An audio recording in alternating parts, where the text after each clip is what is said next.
A'udhu billahi minash shaitanir rajim. Bismillahirrahmanirrahim. Falenderojmë Zotin e Madhreshëm, paqja qoftë mbi të dërguarin e tij të fundit Muhammedin alayhis salam. Sot do të ndalemi në ajetin e 67 të surës Ghafir, ku Allahu i Madhreshëm thot: Bismillahirrahmanirrahim. Huwa alladhi khalaqakum min turabin thumma min nutfatin thumma min 'alaqatin thumma yukhrijukum tiflan thumma litablughu ashuddakum thumma litakunu shuyukhan wa minkum man yutawaffa min qabl wa litablughu ajalan musamma wa la'allakum ta'qilun. Ai Allahu është që ju krijoi juve prej dheu, pastaj prej një pike uji, pastaj prej gjakut të ngjizur, mandej ju bën të lindni si foshnje, e me vonë të arrini pjekurin, e pastaj të plakeni, e ka prej jush që vdes më heret, e që të gjithë të arrini afatin e caktuar, dhe ashtu të kuptoni realitetin. Pra, në këta jetë spjegohet pra etapa e krijimit të njeriut. Pra i pari, pra njeri që u kriju, wa Adamu min turab, pra Ademi u kriju nga dhera të ndryshme, dhe pastaj tregon etapën se si njeri u krijohet prej një pike, si thot edhe Zoti në Kur'an, në surën Yasin: "Awalam yara al-insanu anna khalaqnahu min nutfatin fa idha huwa khasimun mubin."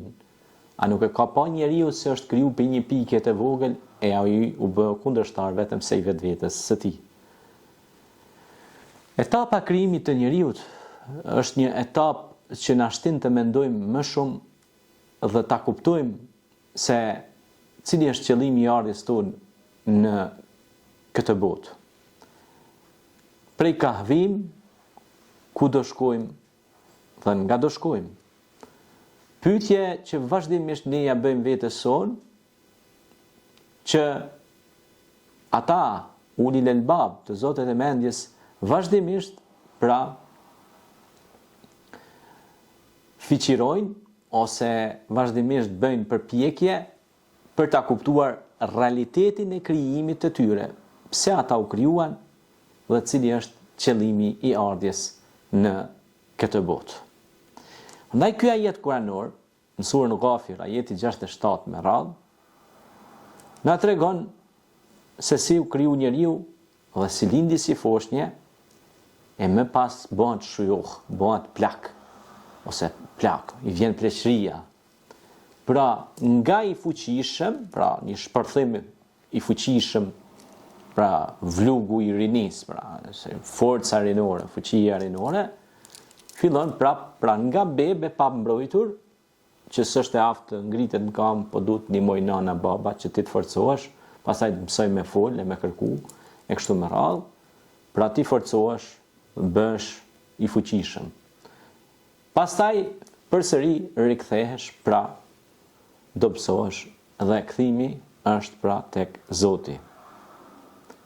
Këtu përmendet etapa pra në krijimin nga dheu, një përmendet pra si pik kur vjen në bark dhe jeta në bota në barkun e nënës. Pastaj përmendet lindja, pra kur vjen këtë botë, këtë dunja si foshnje.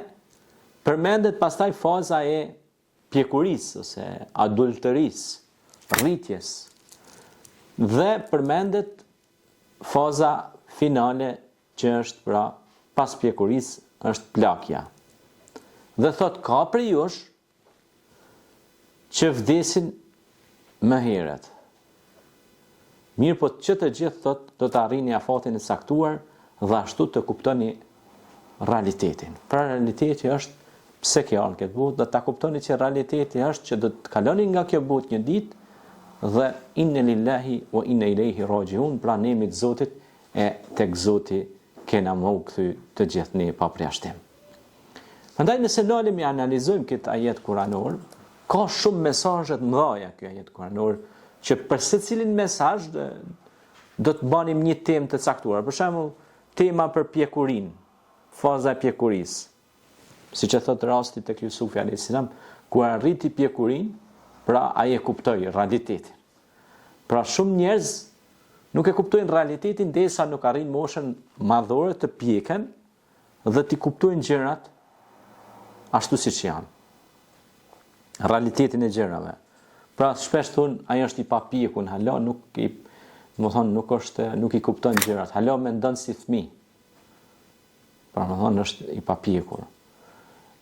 Pra ka hala botë rinore ose botë feminore, ose larg qoftë botë foshnjore, se ka që edhe probleme patologjike mjekësore, për shembull ndodh që në psikologji studiohen ato fenomene që nuk e arrin moshën madhore, po akoma mendon si fëmijë. Nuk është pjek. Pra ka çrregullime patologjike të trurit apo të sistemit nervor, Zoti na ruaj. Ato janë smundje që do të thotë duhet trajtu pastaj me aspektin mjekësor dhe duhet trajtuar. Pastaj dhe thot arrin në fatin caktuar dhe e kupton realitetin.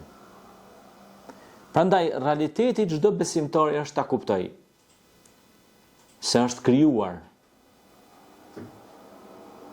dhe krijues i këtij besimtari, pra krijuesi i njerëzimit është Allahu xhalla shanuhu. Alladhi huwa khaliqu kulli shay, pra Zoti është krijuesi i çdo gjëje. Huwa al-awwalu wal-akhiru wal-zahiru wal-batin.